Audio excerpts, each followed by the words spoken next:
आज 11 बजे केंद्रीय अर्थ मंत्री निर्मला सीतारमण द्वारा अर्थ संकल्प का सादरीकरण किया गया, जिस पर कई गणमान्य नागरिकों ने अपने विचार साझा किए।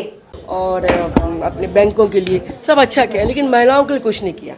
आंगनवाड़ी का थोड़ा बहुत किया उनने, लेकिन मैं चाहती हूँ कि महिलाओं के लिए क्या किया, सीनियर सिटीजन के लिए क्या किया, कुछ नहीं किया उन्होंने।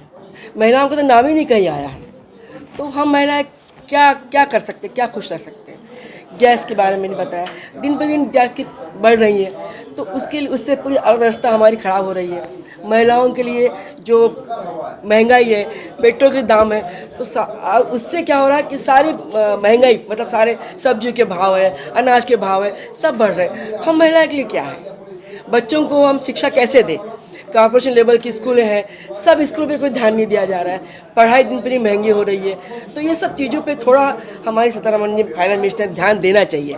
ऐसा मिला जुला नॉर्मल बजट, कोई अंतिम बजट है ये, लेकिन हम लोगों के लिए कोई, महिलाओं के लिए कोई खास नहीं है, ऐसा हम महिलाओं का मानना है। रहा सीनियर सिटीजन के लिए जो टैक्स का बताया वो बहुत ठीक है, जो टैक्स का कम बताया वो बहुत ठीक है, लेकिन जैसे हमारे प्रौढ़ महिलाएं सीनियर सिटीजन है, उनको रेलवे का आज तक कंसेशन मिलता था, अभी नहीं मिल रहा है।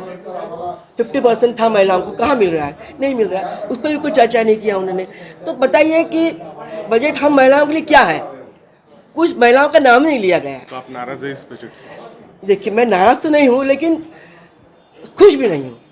मैं नाराज तो नहीं हूँ, पर हम महिलाएं गृहिणियाँ खुश भी नहीं हैं। तो गृहिणी के बारे में क्या है, आधुनिकता है, सबके बारे में बताया गया, एक गृहिणी बारे कुछ बताया नहीं। ये मिला जुला बजट है। आपका नाम बता दीजिए। Jyoti Awasthi, all India corporation all India territory की महिला अध्यक्ष। बजट के अंदर जो इन्होंने टूरिज़्म के ऊपर ध्यान दिया है, इससे दूर दराज के इलाकों में जो हमारे टूरिस्ट प्लेस है 50 जगह अंकित की है, तो वहाँ पर अपने आप रोज़गार बढ़ेगा। इन्होंने हमारी कोस्टल लाइन, आप देखेंगे तो कोस्टल लाइन भारत का 3 तरफ से पानी है, वो कोस्टल लाइन को विकसित करने के लिए उन्होंने बात को सामने रखी है। रोटी कपड़ा मकान के साथ साथ शिक्षा और चिकित्सा दोनों पे ध्यान दिया है। ये सब चीज़ें हमारे लिए बहुत अच्छी है।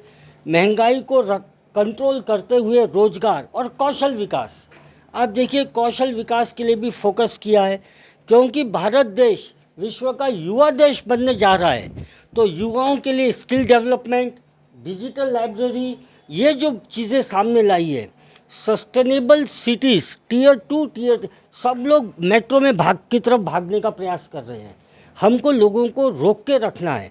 तो टीयर 2 टीयर 3 सिटीज़ के लिए जो अलोकेशन किया है, लोकल गवर्नमेंट को ध्यान में रखा। इनके पास पैसा नहीं है तो लोकल कॉरपोरेशन को पैसा मिले, राज्य सरकारों के पास पैसा नहीं है, 50 साल का इंटरेस्ट फ्री लोन उन्होंने आगे बढ़ा दिया। ये चीज़ें जो मूलभूत है, ये महत्व की है। हालांकि हमें ऐसा लगा कि जीएसटी में कुछ न कुछ प्रकार की घोषणा होना था, एमनेस्टी स्कीम होना था, या जो दरें हैं वो कुछ कम होना था, तो जीएसटी में वो दरें कम नहीं हुई।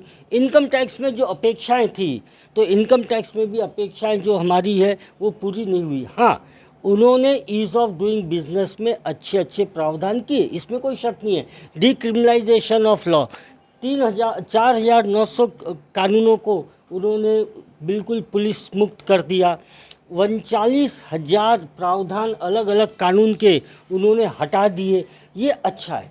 उसी तरीके से अगर आप देखेंगे तो विद फाइनेंस, बैंकों के लिए आज क्रेडिट गारंटी स्कीम के अंतर्गत उन्होंने 3 करोड़ तक के लिए केंद्र सरकार अपने ऊपर जवाबदारी ले रही है। कोलेट्रल फ्री, आज व्यापारियों के पास कोलेट्रल देने के लिए कोई प्रॉपर्टी नहीं है, उनको लोन नहीं मिल सकता। 3 करोड़ के लोन तक सरकार ने अपनी जवाबदारी पे आप लोन दीजिए, ऐसा बैंकों को बोला है। ये सारी चीज़ों को देखते हुए ये बहुत स्पष्ट है कि इलेक्शन को ध्यान में रखते कोई बजट नहीं है। ये बजट देश की अर्थव्यवस्था को मजबूत करने के लिए, किसानों को ध्यान में रख के, महिलाओं को ध्यान में रख के, युवाओं को ध्यान में रख के ये बजट बनाया गया है, ऐसा मुझे लगता है।